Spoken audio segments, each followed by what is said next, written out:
Actress Vanitha மற்றும் Robert master அவர்களுடைய ஆக்டிங்ல உருவாயிருக்கக்கூடிய படம் தான் மிஸ்ஸஸ் அண்ட் மிஸ்டர். ஆக்சுவலா ஆக்ட்ரஸ் வனிதா இந்த படத்துல நடிக்க மட்டுமே செய்யல, கதை எழுதி டைரக்ஷனும் பண்ணிருக்காங்க. மேலும் இந்த படத்தை வனிதாவோட மகள் ஜோவிகா தான் ப்ரொடியூஸ் பண்ணிருக்காங்க. இந்த படம் வர ஜூலை 4ஆம் தேதி தியேட்டர்ஸ்ல ரிலீஸ் ஆக இருக்கு. இந்த நிலையில இதுக்கான ப்ரொமோஷன் வேலைகள்ல மூவி டீம் தீவிரமா செயல்பட்டுக்கிட்டு வராங்க. அந்த வகையில சமீபத்தில் ஆக்ட்ரஸ் வனிதாவும் ஜோவிகாவும் படம் சம்பந்தமா பேசி இன்டர்வியூஸ் கொடுத்துக்கிட்டு வந்தாங்க. அதுல ஒரு இன்டர்வியூல கூட தேவயானி மகளை என் மகளோட கம்பேர் பண்றாங்க, அதெல்லாம் ரொம்ப தப்பு, யாரையும் யார் கூடயும் கம்பேர் பண்ற உரிமை நம்மளுக்கு இல்லைன்னு சொல்லி வனிதா பேசியிருந்தாங்க.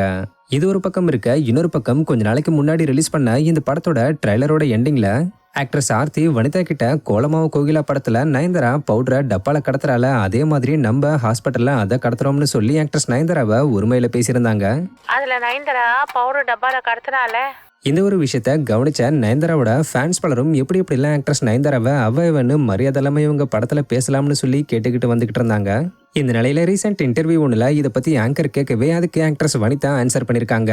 ஆக்சுவலா அவங்க என்ன சொல்லிருக்காங்கன்னா, ஆமா மக்கள் எப்படி பேசுவாங்க, நயன்தாராவை மேடம்னு சொல்லுவாங்களா, ரசிகர்கள் இன்னைக்கும் அப்படிதான் பேசுவாங்க, அது ஒரு கலோக்கியல் லாங்குவேஜ்னு சொல்லிருக்காங்க.